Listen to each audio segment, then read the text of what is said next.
Kemudian ketika kita bertanya bagaimana sih platform media sosial ini mampu membangun strateginya untuk melakukan prediksi dan bahkan merekomendasikan, mengarahkan, bahkan mengubah apa yang kita butuhkan sebagai pengguna secara personal gitu ya. Nah, hal ini sangat berkaitan dengan logika datafication. Datafication sendiri itu mengacu pada kemampuan network platform atau platform jaringan untuk mengubah segala aspek di dunia ini yang belum pernah diukur sebelumnya menjadi data. Jadi dia kemampuan untuk mengubah semua konten menjadi data. Jadi dalam komunikasi yang terkomputasi, seluruh konten baik itu buku, musik, video, gambar selfie, video dance kalian di TikTok misalnya, aktivitas pertemanan, liking, nah semuanya itu diperlakukan sebagai data. Jadi 3 logika sebelumnya, programmability, popularity, dan connectivity, ketiganya itu sangat didasarkan pada logika datafication. Nah, pada awal kemunculannya memang metadata yang menjadi luaran dari semua konten-konten kita ini awal-awalnya memang diperlakukan sebagai produk sampingan aja, gitu ya. Namun semakin kesini, semakin matangnya platform berkembang, metadata justru menjadi komoditas utama yang sangat berharga bagi platform-platform media sosial ini, gitu ya, yang mengubah arah bisnis platform ini seperti YouTube, Facebook misalnya, berubah menjadi perusahaan data, gitu ya, atau data firms. Nah,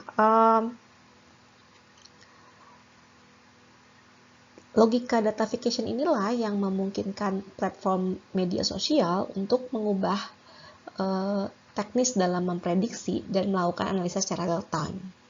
Di Facebook dan Twitter biasanya menggunakan kapasitasnya untuk menggali online social traffic untuk mendapatkan indikator tentang trending topik, misalnya sentimen, sudut pandang publik, atau item yang disukai, konten yang paling sering dibagikan, gitu ya. Twitter sendiri bahkan secara spesifik mempromosikan dirinya sebagai ruang gaung bagi opini orang lain, bahkan kerap memposisikan dirinya menjadi pengganti jejak pendapat offline gitu ya, atau survei. Nah, dimensi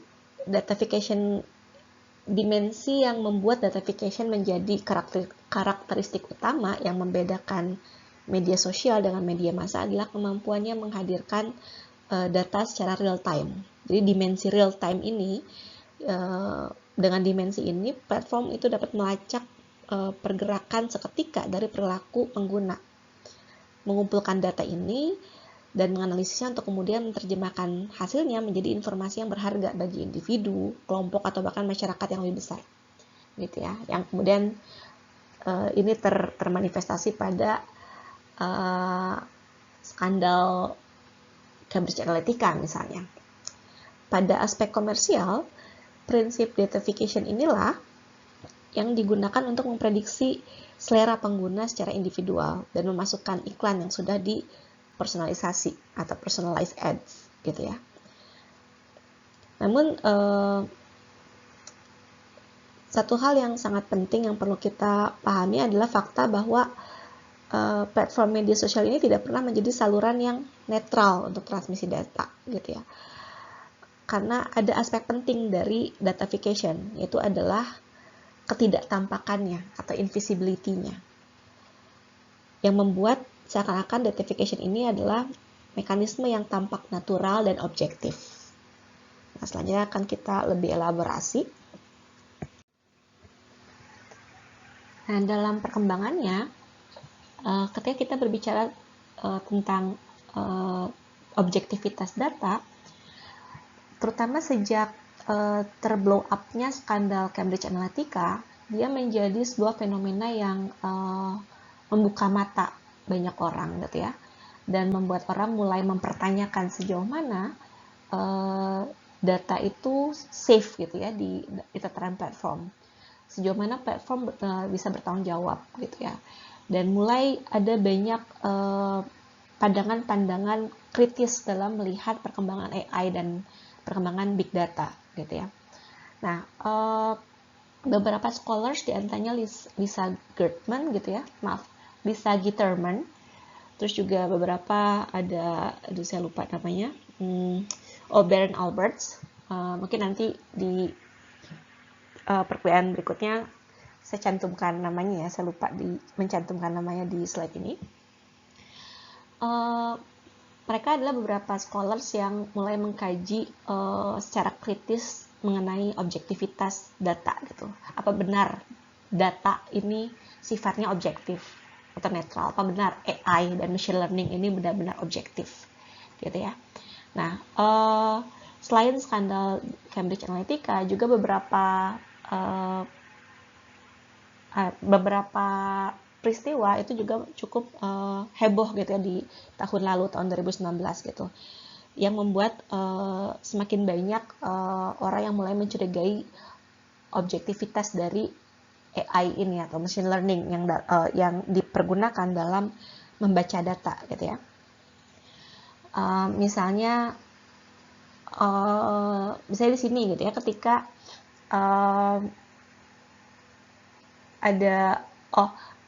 ada yang disebut dengan predictive pulsing. Maaf. Aduh. Nah, pada perkembangannya kemudian, terutama setelah peristiwa skandal Cambridge Analytica terblow up gitu ya, terbongkar maksudnya, dia menjadi fenomena yang membuka mata banyak orang gitu ya, menjadi wake up call, dan membuat para scholars terutama mulai menganalisis secara kritis tentang sejauh mana big data ini bisa kita anggap objektif gitu ya.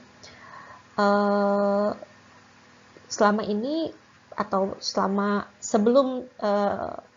ini kita menjadikan big data dan algoritma itu sebagai nyaris bersifat paradigmatik gitu ya, dimana objektivitasnya kita percaya betul dan assessment-nya menjadi sandaran bagi kita untuk mengambil keputusan, terutama bagi para pembuat kebijakan misalnya. Nah, sampai kemudian terjadi beberapa kasus-kasus yang membuktikan data itu bisa bersifat bias gitu ya, bahkan rasis gitu ya kalau di Amerika Serikat. Beberapa isu yang cukup fenomenal di tahun lalu misalnya, terutama di Amerika Serikat yang belakangan ini cukup sensitif gitu ya dengan isu rasisme yang sebenarnya memang tidak pernah selesai gitu ya sejak slavery terjadi gitu ya. Hanya sejak naiknya Trump gitu ya di tahun 2016 isu ini menjadi semakin tajam gitu. Nah, di Amerika Serikat misalnya berlaku sebuah mekanisme di mana AI, big data, dan fungsi-fungsi algoritma itu dijadikan sandaran untuk mengambil kebijakan keamanan gitu ya, yang disebut dengan predictive policing. Predictive policing itu jadi mekanisme di mana machine learning, di mana AI itu memberikan rekomendasi kepada para petugas polisi untuk di lokasi mana mereka mesti berpatroli gitu ya. Yang rekomendasi itu didasarkan pada lokasi yang dianggap tinggi tingkat kriminalnya gitu ya. Terus karena banyaknya laporan dan lain-lain. Nah, kita menganggap bahwa AI ini bekerja berdasarkan algoritma gitu ya, dan minim subjektivitas manusia, maka bisa kita percaya gitu ya. Tapi selidik punya selidik, ternyata peran manusia sangat besar justru, tapi kita nggak kelihatan gitu ya. Tadi ada prinsip visibility gitu. Nah, pada kasus predictive policing ini misalnya, misalnya saya ambil contoh gitu ya, si AI ini mendeskripsikan daerah Bekasi misalnya, daerah UBJ gitu ya, sebagai daerah yang direkomendasikan untuk menjadi lokasi patroli bagi para polisi gitu ya, karena diawali dari banyaknya laporan kriminalitas misalnya. Jadi banyaklah patroli polisi yang hadir di Bekasi gitu ya. Terus karena patroli kepolisian itu fokusnya di Bekasi gitu ya, maka ketika terjadi kriminalitas ya banyak yang ditangkap di daerah Bekasi. Dengan banyaknya kriminal yang ditangkap di daerah Bekasi, semakin juga banyak laporan yang masuk, semakin banyak data yang diserap. Sehingga di dalam reporting atau analisis datanya AI, daerah Bekasi menjadi semakin tinggi tingkat kriminalitasnya gitu. Nah, di sini ada prinsip yang disebut dengan namanya ya dia semacam self legitimation gitu ya. Jadi dia melakukan forecasting diri sendiri gitu. Jadi diawali karena memang sudah ada asumsi bahwa daerah Bekasi itu daerah yang rentan kriminal gitu ya, sehingga banyak yang berpatroli. Karena banyak yang berpatroli, banyak yang ditangkap gitu ya. Karena mungkin daerah Bandung juga ya, ada banyak kriminal gitu, tapi karena patrolinya tidak difokuskan ke daerah Bandung, difokuskannya ke daerah Bekasi misalnya, maka yang banyak ditangkap ya kriminal yang di daerah Bekasi misalnya. Nah, karena banyak kriminal ditangkap di daerah Bekasi, maka makin banyak data tentang laporan kriminal di daerah Bekasi, maka semakin legitimate Bekasi sebagai daerah yang tinggi kriminalitasnya gitu. Nah, dan di sisi lain juga pembacaan AI terhadap daerah Bekasi didasarkan pada profiling misalnya.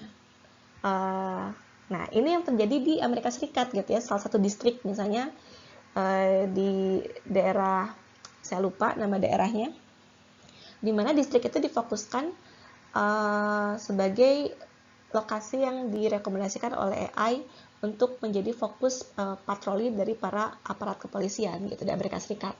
Tapi ternyata dari penyelidik, hal itu didasarkan pada profiling semata-mata yang sifatnya ternyata rasis gitu ya. Jadi ketika ada pembacaan AI di mana kalau orang kulit putih terdetek sama AI, dia akan di-scanning atau diidentifikasi sebagai individu yang memberikan risiko rendah gitu ya, low risk gitu.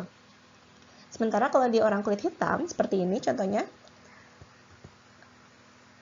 Brisha Borden, meskipun dia perempuan gitu ya, tapi karena dia kulit hitam, dia akan teridentifikasi memberikan resiko lebih tinggi gitu ya terhadap tingkat keamanan gitu. Artinya dia lebih berbahaya gitu. Nah, pembacaan ini pembacaan yang bias, yang rasis gitu. Tapi apakah AI rasis dengan sendirinya? Oh, tentu tidak. Karena data itu AI bisa menghasilkan data yang terkuantifikasi, dia akan membaca fenomena terus mengkuantifikasikannya menjadi data yang kita anggap, yang bisa kita mining gitu ya kalau kita melakukan data analisis. Untuk bisa melakukan kuantifikasi, mengkodifikasi tersebut menjadi data, dia harus diajarin dan dia harus punya rancangan algoritma gitu ya, dimana di sini peran programmer yang sangat tinggi. Programmer notabene adalah manusia. Nah, di sini ada terjadi cognitive bias gitu ya. Jadi begitu juga dengan sebelum saya breakdown gitu ya. Begitu juga fenomena serupa terjadi juga ketika seorang remaja misalnya di Amerika Serikat juga masih dia ya iseng gitu ya, taking selfie dengan temannya, terus dia buka Google, jadi kayak Google Photos gitu ya, dimana kalau menggunakan Google Photos itu si Google akan dengan sendirinya membaca objek yang terpindai gitu, dan dia akan melabeli gitu. Jadi kalau ada pesawat ya itu airplanes gitu ya, kalau ada mobil ya cars gitu. Tapi ketika si cewek itu, dan cewek ini kulit hitam, ketika dia taking selfie, dia dikodifikasi sebagai, dilabeli sebagai gorila gitu.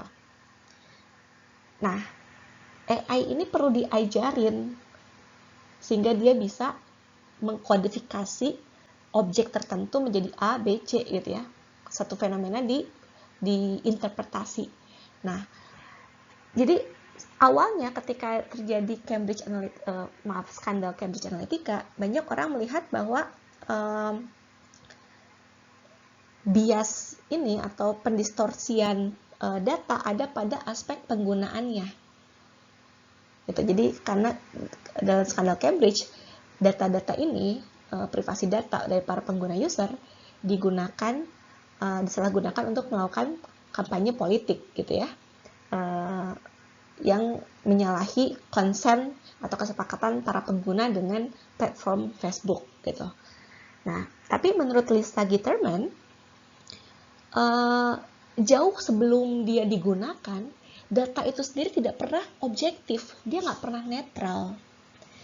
Data are always already biased, dia bilang. Gitu. Salah satunya tadi paling mudah kita identifikasi pada fenomena predictive analysis gitu ya, karena mereka punya fungsi analisis prediktif dan digunakan di Amerika Serikat misalnya untuk bisa membuat kebijakan pemolisian yang disebut dengan predictive policing. Gitu. Nah di sini bagaimana data bisa bersifat bias? Karena mohon maaf. Nah, misalnya kalau kita breakdown gitu ya, selama ini kita menganggap bahwa apalagi misalnya seorang peneliti data scientist gitu ya, yang menggunakan data mentahnya atau data yang sebelum dianalisis itu dari big data misalnya. Nah, ada istilah raw data gitu atau data mentah. Nah, seakan-akan data mentah ini merepresentasikan sesuatu yang objektif gitu ya. Tapi menurut Lisa Gitterman, ketika kita bicara soal big data, dan saya misalnya saya melakukan text mining gitu ya, saya menggunakan data-data dari Twitter gitu. Terus saya menganggap bahwa data-data Twitter itu yang hasilnya adalah sebuah ratusan ribu dataset gitu ya dari postingan data tweet. Kita sering menganggap bahwa dia bersifat objektif karena data itu seakan-akan ada begitu saja di luar sana gitu, menunggu seorang data scientist untuk melakukan mining gitu ya. Tapi sebenarnya menurut Lisa Gitterman itu oksimoron gitu ya, karena data itu nggak benar-benar mentah. Sebelum dia menjadi data, dia sudah mengalami intervensi oleh manusia yang menjadi programmer gitu ya. Karena yang mentah itu fenomenanya. Misalnya saya dancing gitu ya, pakai TikTok gitu. Terus atau saya nulis status gitu ya. Dia baru fenomena. Untuk bisa jadi data, dia perlu dikodifikasi gitu ya, diinterpretasi. Ketika saya bilang kebijakan Bapak A oke banget deh, terus si AI akan membaca itu sebagai sentimen positif gitu ya. Dia perlu dikodifikasi untuk bisa membaca, memprediksi dan menganalisis status saya itu sebagai data sentimen positif misalnya. Atau saya misalnya haters yang mengata-ngatai seorang artis misalnya ya. Dan bagaimana data itu bisa dibaca sebagai data sentimen negatif, dia perlu diajarin gitu ya. Nah, artinya di sini sebelum dia menjadi data yang kita mining, yang kita collecting gitu ya oleh para saintis, oleh para peneliti, sebelum dia menjadi data, dia adalah fenomena. Untuk bisa menjadi data, untuk bisa terkuantifikasi, dia perlu menggunakan teknologi. Nah, ketika teknologi itu dibuat, ketika algoritma itu dirancang, ketika machine learning itu diformulasikan, dirancang, dia menggunakan teori-teori dan dan sistem modeling. Siapa yang melakukan sistem modeling tersebut? Siapa yang melakukan teorisasi gitu ya untuk bisa mengajari machine learning menginterpretasi suatu fenomena? Manusia. Nah, di sini artinya ada di tataran awal bahkan ada tataran cognitive bias. Ketika pertama ketika fenomena itu masuk ke dalam platform misalnya, ke dalam sebuah platform berjejaring. Sejak awal kita sudah menunjukkan cognitive bias kita gitu ya. Misalnya saya sebagai seorang yang liberal misalnya, saya hanya menyukai konten-konten yang dengan nilai-nilai liberal misalnya. Terus dan saya akan memunculkan feedback yang negatif ketika berkaitan dengan kebijakan-kebijakan yang restriktif misalnya, atau yang sangat mengintervensi kehidupan personal misalnya. Nah, sejak awal saya sudah punya cognitive bias gitu ya, sebagai pihak user yang memberikan input data. Tapi ketika data itu diinterpretasikan oleh algoritma sendiri, dia dirancang oleh programmer. Di sini dia juga punya cognitive bias gitu.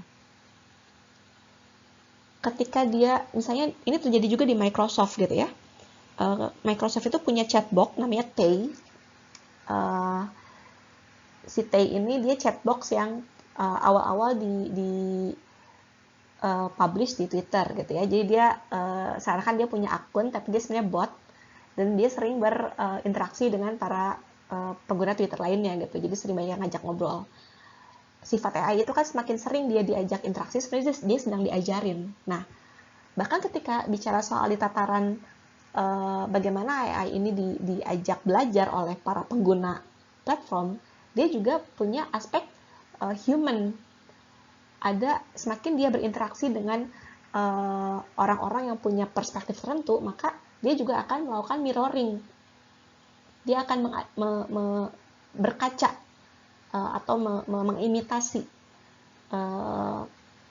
individu-individu, person-person itu yang mengajari nilai-nilai tertentu misalnya. Jadi kayak anak gitu ya. Nah, begitu juga dengan Microsoft gitu. Programmer di Microsoft itu ternyata white supremacist kebanyakan. Jadi mereka punya pandangan yang diskriminatif terhadap orang kulit hitam. Jadi ketika si Tay itu, si chatbot itu diajak ngobrol gitu ya, terus dimintain pendapat, dia semakin sering diajak diskusi, semakin pintar gitu ya. Jadi bahkan dia udah bisa ngasih opini di Twitter itu, dia bahkan bisa ngasih pandangan terhadap fashion gitu ya, terus terhadap politik. Nah, sampai ketika dia diajak ngobrol soal isu-isu berbau politik, dia merujuk Presiden Obama itu kali itu sebagai monkey, dia bilang. Jadi itu tahun 2016, si chatbot itu ketika ditanya gimana sih soal, menurut kamu gimana pemilu AS tahun 2016 ini gitu kan,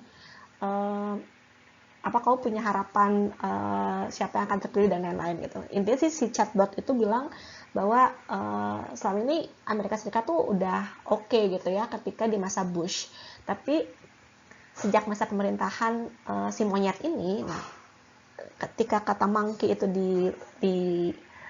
sampaikan oleh si chatbot itu, dia mengacu pada Obama. Jadi dia bilang bahwa di masa pemerintahan Obama, ya dia merefer kebijakan-kebijakan yang menurut dia membuat Amerika Serikat mundur gitu ya. Dan dia berharap Donald Trump menjadi harapan terbesar Amerika Serikat kali itu gitu. Nah, di situ kita bisa melihat bagaimana AI ternyata bisa punya bias gitu ya.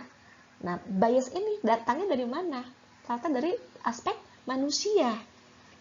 Selama ini kita nggak ngelihat aspek itu karena invisible gitu.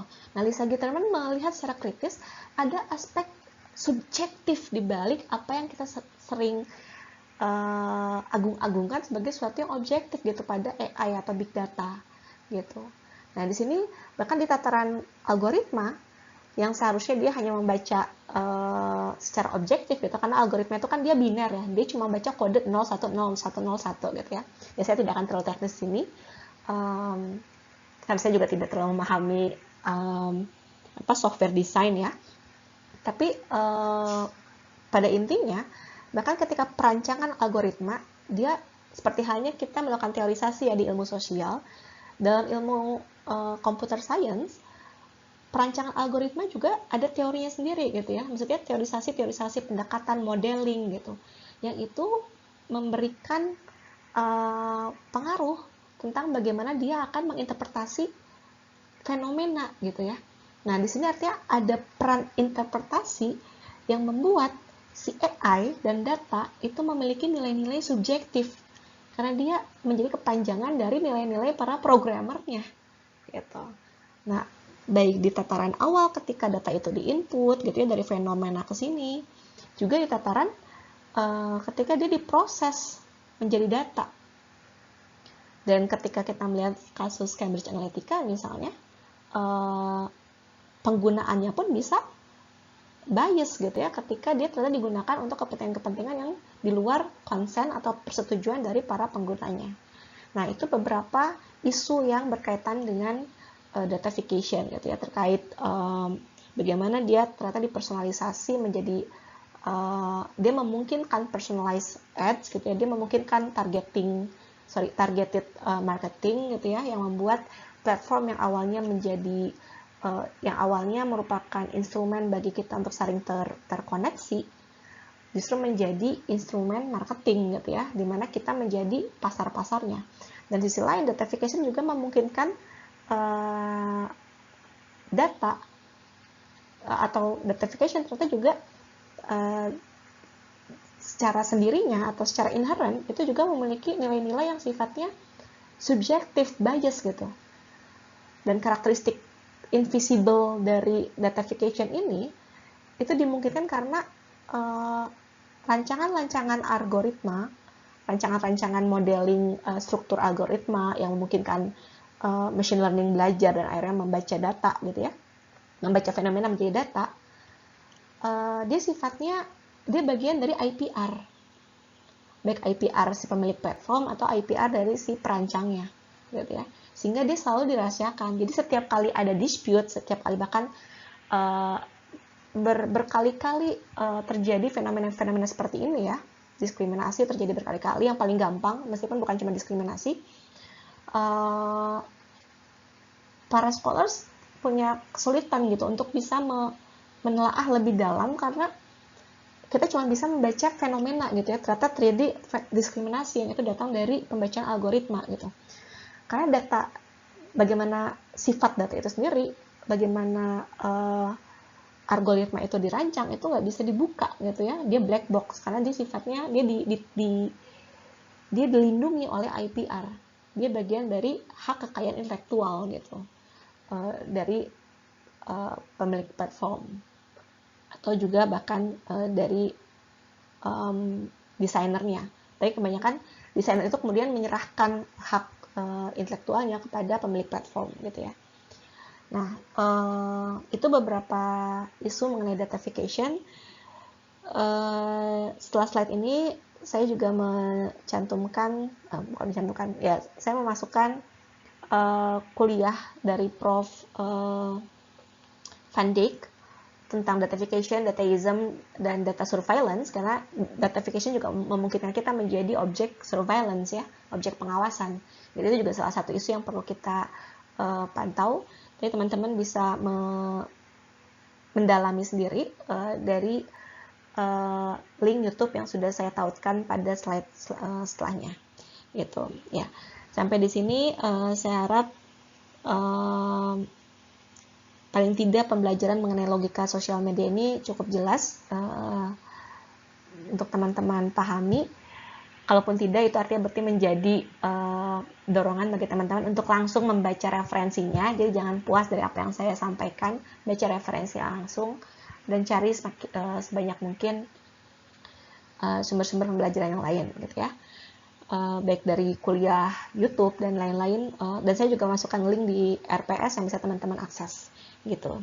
Selanjutnya mungkin nanti kita akan mulai membahas mengenai bagaimana sosial media itu juga dibahas lebih dalam studi keamanan, terutama pada isu mengenai social media warfare gitu ya, pada e-learning berikutnya. Oke, akhir kata saya ucapkan terima kasih. Assalamualaikum warahmatullahi wabarakatuh.